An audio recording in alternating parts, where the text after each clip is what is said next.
These considerations and speculations were part and parcel of this book, Surviving Climate Change, quick plug.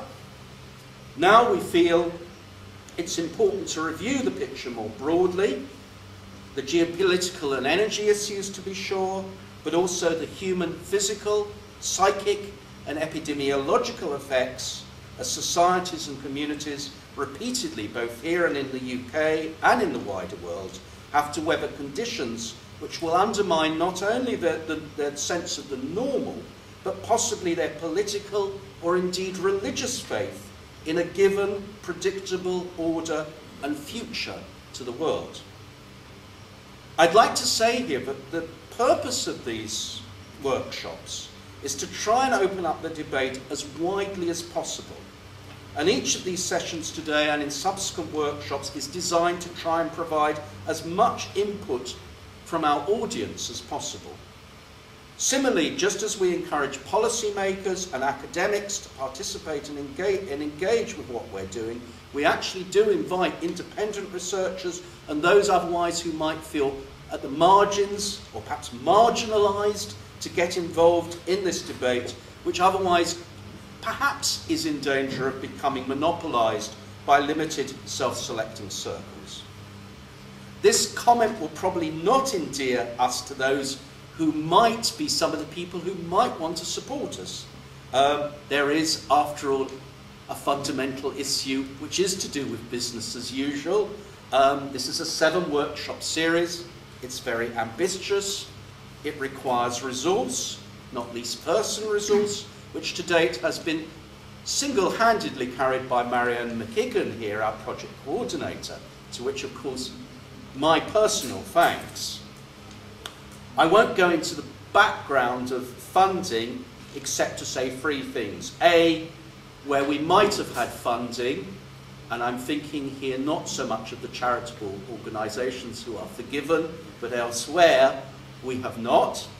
B, we are immensely grateful for the small funds we have had from the World University Network, and more particularly for today, thank the Vice-Chancellor. It's the Vice-Chancellor's office who makes this one possible.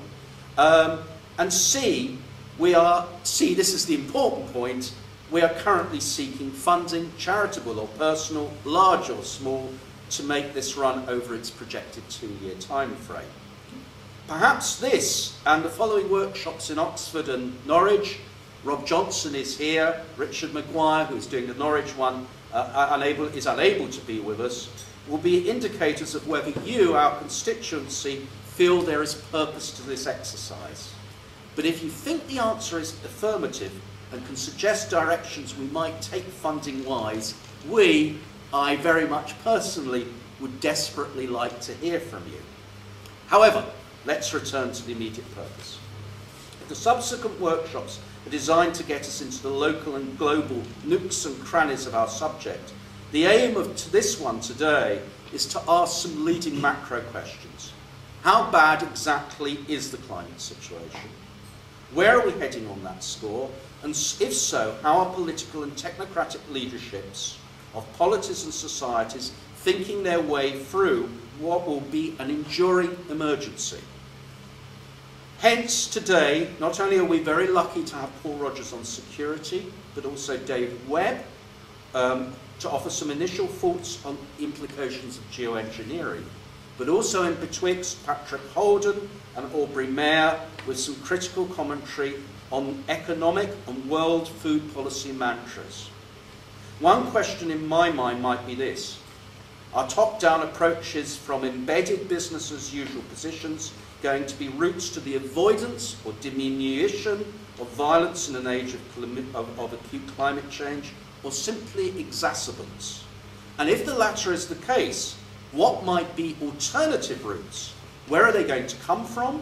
How can they be pursued or implemented against the grain of embedded state corporate power structures? But first of all, how bad is bad? We're again very fortunate to have 2 leading experts, David Wasdale and Kevin Anderson, who have made a point of seeing beyond the trees to the forest. So without further ado, at long last, let's invite them and Peter Challoner, who is going to be your chair for the first session, to get us moving. Thank you.